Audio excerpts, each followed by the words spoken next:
Hey guys, today I have for you a tutorial on the look that I wore in my top 10 beauty favorites from 2016 video.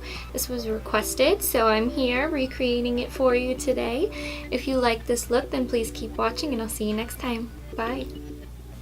Hey everyone, here I'm using Colourpop's Brow Pot in Bang & Brunette. I chose this pomade because it's a warmer shade than my Benefit pomade, so it pairs better with the warm toned eye look. You guys have seen me fill in my brows a few times already. I just follow the natural shape. For longer lasting and clump free brows, remember to brush through them and set with gel. We're priming the entire eye with Urban Decay's primer potion, which I was holding upside down. Typical. Now for the fun part, jumping into the rust stack. First, as always, we're setting down the primer. I used the shade Classic. In case you're curious on why it's called a stack, these eyeshadows are held together by magnets to create a stack of shadows. For the crease, I mixed Peachy One and Rubbish. I brought it slightly higher than my crease so it would be more visible.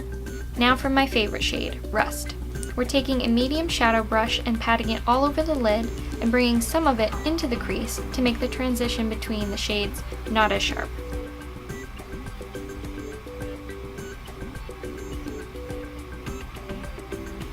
Then we're taking a blending brush to further soften the crease. A few quick sweeping motions will do it. We're dipping back into Classic. Not only does this highlight the brow, but it ties the look together by covering that last bit of skin on the brow bone. Again, we want to blend in between transition areas. To intensify the lid, we're adding more Rust. Almost forgot the inner corner. We're placing Antique and moving it inward toward the lid. Taking the deepest shade in the stack, Rot, we're lightly smoking out the outer corner. Here we're touching up the crease before moving on to liner. I chose black liner for this, but a nice deep brown liner would pair great as well. I'm using Kat Von D's Tattoo Liner in Trooper. Lining my upper lash line, then moving on to the little wing. You can make your wing larger or smaller based on preference. I like to create a base, then deepen the black by going over it again.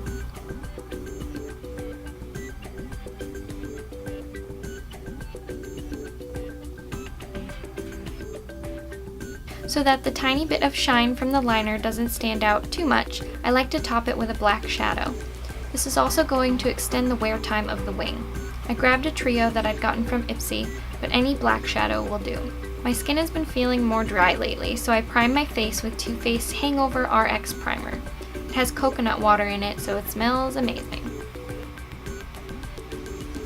My favorite foundation, Cojindo Aqua Foundation. I talk about it in my top 10 beauty favorites of 2016 video if you want to check it out.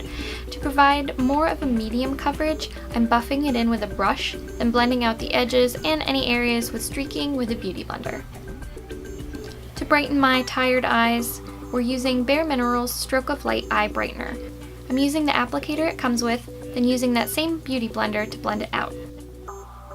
The amazing Born This Way concealer. This also has coconut water infused in it. How cool is that? I add a little extra concealer to my nose since I didn't color correct my redness. Using a beauty sponge to blend out concealer is going to make it not as thick.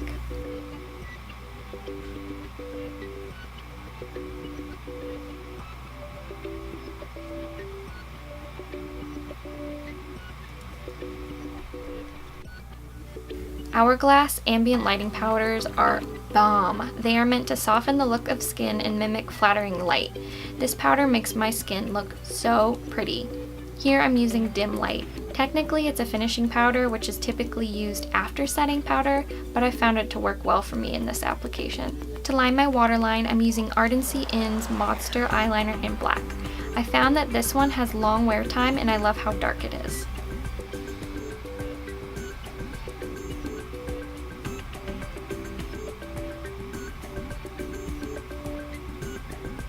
Then I'm taking the black shadow I used on top of my liner and placing it under my waterline and creating a thicker, smoky line.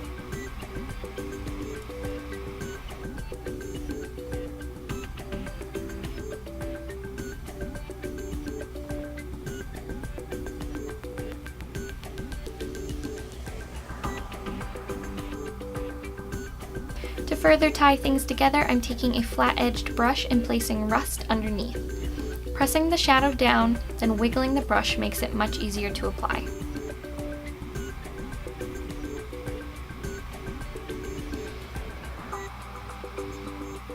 I wanted to darken the outer edge a hair more and added some Rot with the same brush. For the inner corner, we're grabbing Antique one last time.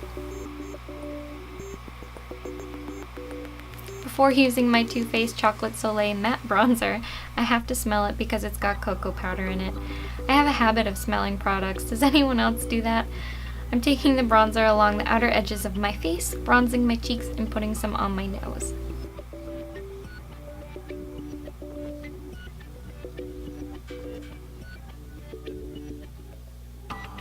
For blush, we're using Sephora's Blushing For You palette, which was one of their holiday releases. I'm using the shade Bright Pink and focusing the brush in the matte section of the shade. Can we take a minute to appreciate this highlight? So much yes. This is Laura Mercier's Face Illuminator in Indiscretion. This highlight is extremely buildable, and this shade is meant for fair to medium skin tones. I'm placing it on my cheekbones, nose, and under my brows. I wasn't going to put it under my brows because the shadows are matte, but I couldn't resist. Setting my makeup with Urban Decay's All Nighter Setting Spray. I knew for this grungy look I wanted a brown tone lip, so I grabbed Gerard Cosmetics Hydra Matte Liquid Lipstick in Iced Mocha. I'm applying this before my mascara so it can dry down. For some lovely long and voluminous lashes, I'm curling my lashes and applying Too Faced Better Than Sex mascara. I'm realizing I used quite a few Too Faced products for this.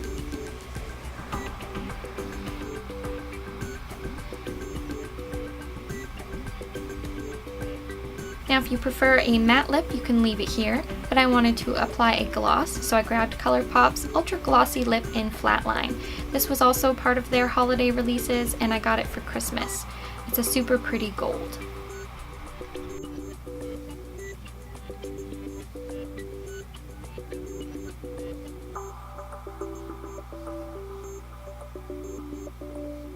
Here is the final look. Thank you so much for watching. If you liked this video, please give it a thumbs up and let me know what you want to see next in the comments down below. Please subscribe if you haven't already, and I will see you soon.